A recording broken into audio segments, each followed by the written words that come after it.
सतगुरु के चरणों को पखारने से क्या मिलता है, या परमात्मा के चरणों को पखारने से क्या मिलता है। सतगुरु और परमात्मा के चरणों को पखारने से हमें बहुत कुछ मिलता है।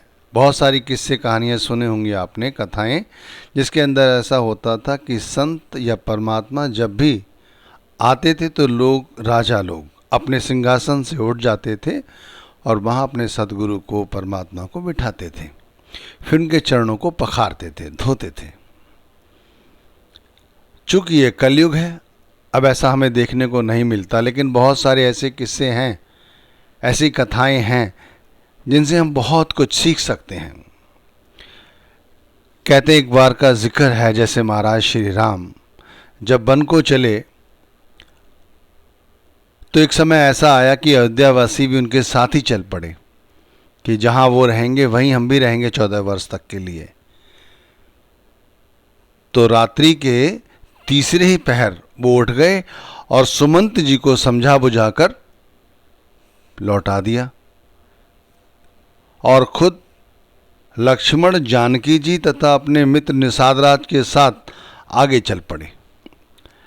जब वो आगे आते हैं तो गंगा पड़ती है, नदी पड़ती है, जिसे पार करना चाहते हैं, लेकिन वो पार नहीं कर पाते क्योंकि नदी पार करने के लिए उन्हें किसी नाव की ज़रूरत पड़ती है। तो वो नाव वाले को पुकारते हैं कि नाव वाला आए और उन्हें उस पार ले जाए। तो गोस्वामी तुलसीदास महाराज जी ने बहुत अच्छी बातें चौपाई के माध्यम से हमें समझाई हैं। वो कहते हैं मांगी नाव न केवट आना, कहे तुम्हार मरम मैं जाना, चरण कमल रज करहूं सब कहीं, मानस करें मूर कछ अहीं। वो केवट से नाव मांगते हैं उस पार जाने के लिए, लेकिन केवट कहता है कहें तुम्हार मरम मैं जाना। वो कहता है कि मैं तुम्हारे भेद जानता हूँ, मरम को मैं पहचानता हूँ। किसके मरम को, किसके मरम को? तो कहते हैं चरण कमल रज कह सब कहीं, आपके जो चरण कमल हैं मैं इनके मरम को जानता हूँ। इनका मरम कैसा है? मानस करें मूर कछ अहीं, कि जैसे ही वो किसी पत्थर को छू लेती हैं वो मनुष्य बन जाती हैं। छुअत सिला भई नार सुहाई, पाहन ते न काट कठनाई, तरई मुन घरनी होई जाई, बाट परई मोर नाव उड़ाई। कहते हैं कि एक शिला जो आपने अपने पैरों से छुई और छूते ही छुअत शिला भई नार सुहाई, वो नारी बन गई। पाहन ते न काठ कठनाई, और मेरी जो नाव है तो काठ की है और आपके चरण पड़ते ही तो उड़ जाएगी, पता नहीं इसका क्या होगा। तरनी मुन घरनी हुई जाई, बाट परई मोर ना उड़ाई, उड़ जाएगी, फिर कैसे होगा। एक प्रसंग और भी है महाराज श्री राम के साथ। कहते हैं कि जब वो अपने गुरु के साथ पहुंचे हैं तो अहिल्या जी को श्राप लगा हुआ था। गौतम ऋषि की नार थी, पत्नी थी, उन्हें श्राप था और उस श्राप के कारण वो पत्थर की शिला हो गई थी और केवल उनके चरण के छूने से ही वो फिर स्त्री का रूप उन्हें मिल गया। इस बारे में भी गोस्वामी तुलसीदास जी ने फरमाया है, परसत पद पावन शोक नसावन, प्रकट वही तप पुंज सही, देखत रघुनायक जन सुखदायक, सन्मुख होई कर जोर रही, अत प्रेम अधीरा पुलक शरीरा, मुख नहीं आवई वचन कहीं, अतिशय बड़भागी चर नहीं लागी, जुग जुगल नयन जलधार वही। कहते हैं केवल चरणों को छूने से ही उन्हें मुक्ति मिल गई और वो नारी का रूप लेती हैं। और कहती हैं जैसे ही वो नारी का रूप लेती हैं तो वो कहती हैं भक्तों को सुख देने वाले देखत रघुनायक, भक्तों को सुख देने वाले रघुनायक को देखकर वो हर्षित हो जाती हैं, इतनी प्रेम में अधीर हो जाती हैं, अति प्रेम अधीरा, इतनी प्रेम में अधीर हो जाती कि वो कुछ बोलना चाहती हैं और बोल नहीं पाती, अपने प्रेम को व्यक्त नहीं कर पाती। उनका शरीर इतना पुलकित हो जाता है कि मुख से उनके जो बात कहना चाहती वो नहीं निकल पाती। यही बात यहाँ पर केवट महाराज श्री राम को समझाता है कि उनको छूने से वो स्त्री बन गई और मेरी राव आप छुएंगे तो ये तो काठ की है, ये तो भाई उड़ जाएगी। अहीं प्रतिपालूं सब परिवारूं, नहीं जानूं कुछ और कवारूं।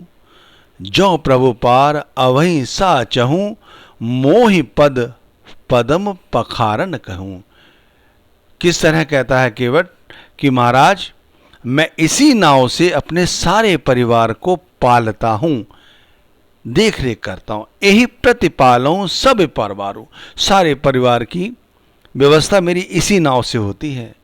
नहीं जानो कुछ और कवारूं, मुझे तो कोई और काम आता भी नहीं है। सो प्रभु जी आप ये मुझे बताओ कि मैं आपको किस तरह से इस नाव पे चढ़ाऊं। भाई मैं तो सिर्फ एक बात कहूंगा, मोहि पद पदम पखारन कहूं, कि मुझे सबसे पहले अपने पैरों को धो लेने दो। मेरे सत्संग का विषय क्या है कि सतगुरु के चरणों को पखारने से क्या मिलता है। सतगुरु परमात्मा का रूप है, मौला आदमी बनाया। तो महाराज श्री राम भी एक महापुरुष हैं, उनके विषय में बहुत कुछ कहा गया है।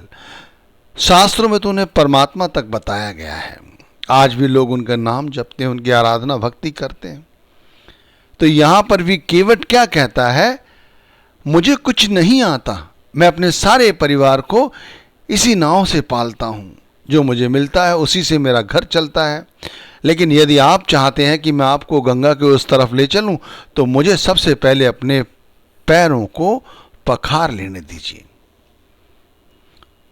गोस्वामी तुलसीदास जी ने इस चरित्र को बहुत अच्छी तरह समझाया है। पद कमल धोई चढ़ाए, नाव न नाथ उतराही चहूं।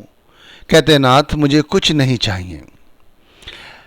लोग जो भी काम करते हैं उसके बाद कुछ चाहते हैं, लेकिन केवट यहां कहता है पद कमल धोए चढ़ाए, नाव न नाथ उतराही चहो, मोहि राम राउर आन दशरथ सफत सब साची कहूं।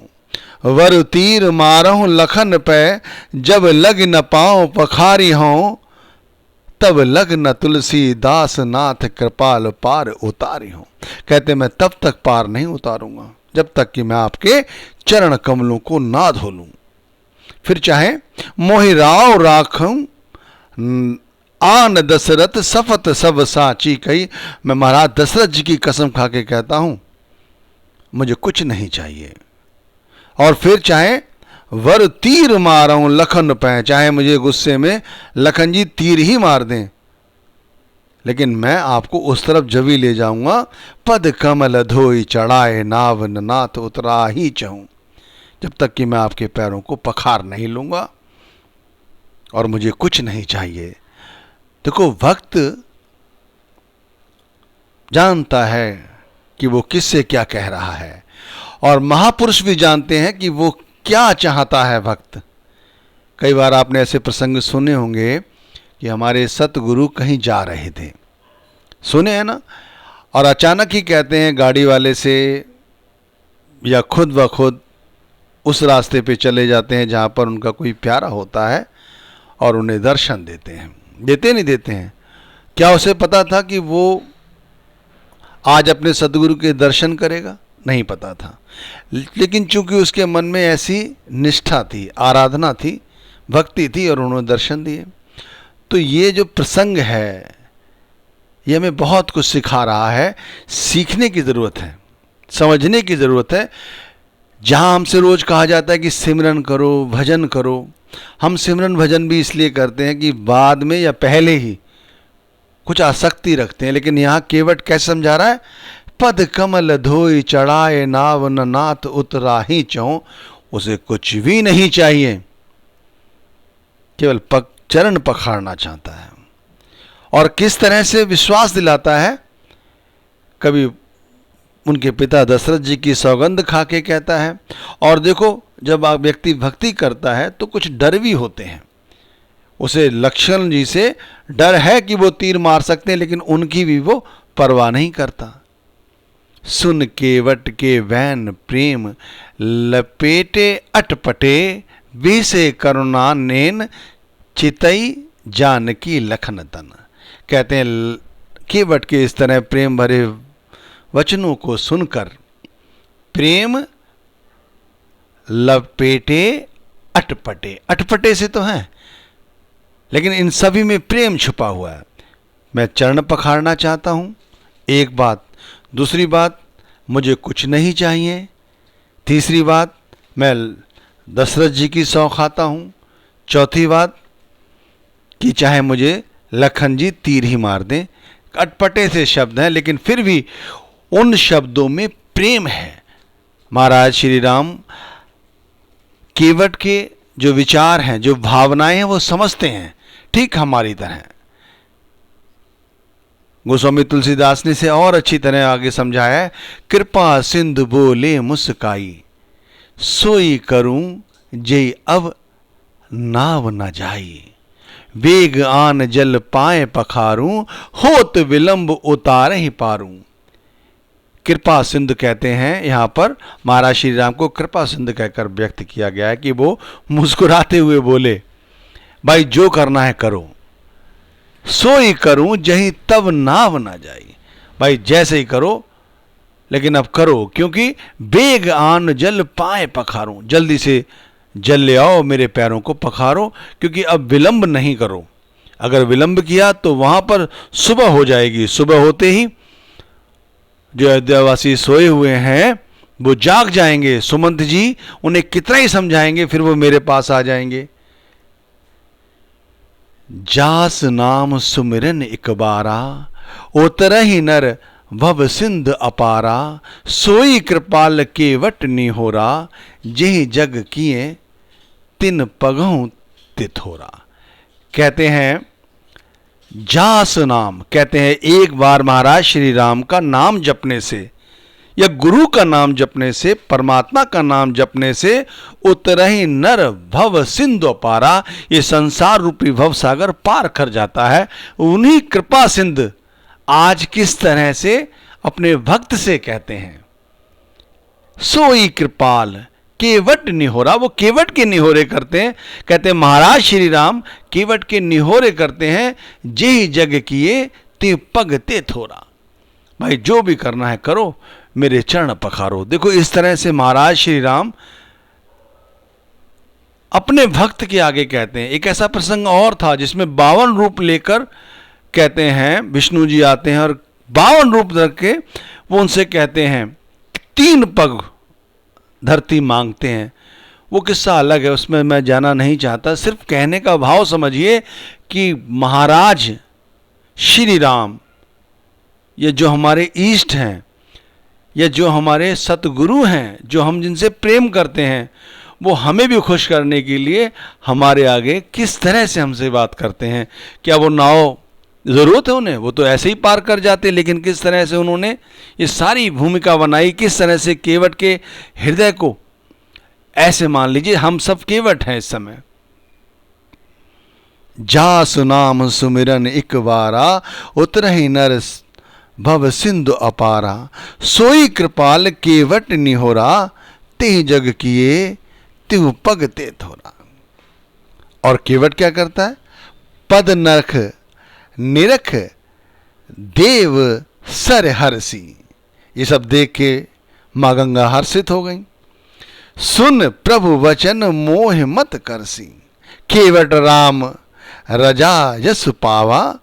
पान कठावता भर ले आवा। जो कठौता है, जो लकड़ी का कठौता होता है, उसको उसमें गंगा जल भर लाया और गंगा जी भी हर्षित हो गई। भाई आज गंगा जी प्रफुल्लित हो गई कि महाराज श्री राम के चरणों से उनका स्पर्श होगा। अति आनंद उमग अनुरागा, चरण सरोज पखारन लागा। वरस सुमन सुर सकल सिराही, एह सम पुण्य को नाही। ऐसा पुण्य कैसे मिलेगा? अंत में कहा है उनने, पद पखारें जलपान कर पाप सहित परिवार, आप सहित परिवार, पद पखारें जलपान कर आप सहित परिवार, पितर पार कर प्रभु ही पुण्य मुदित गयो ले पार।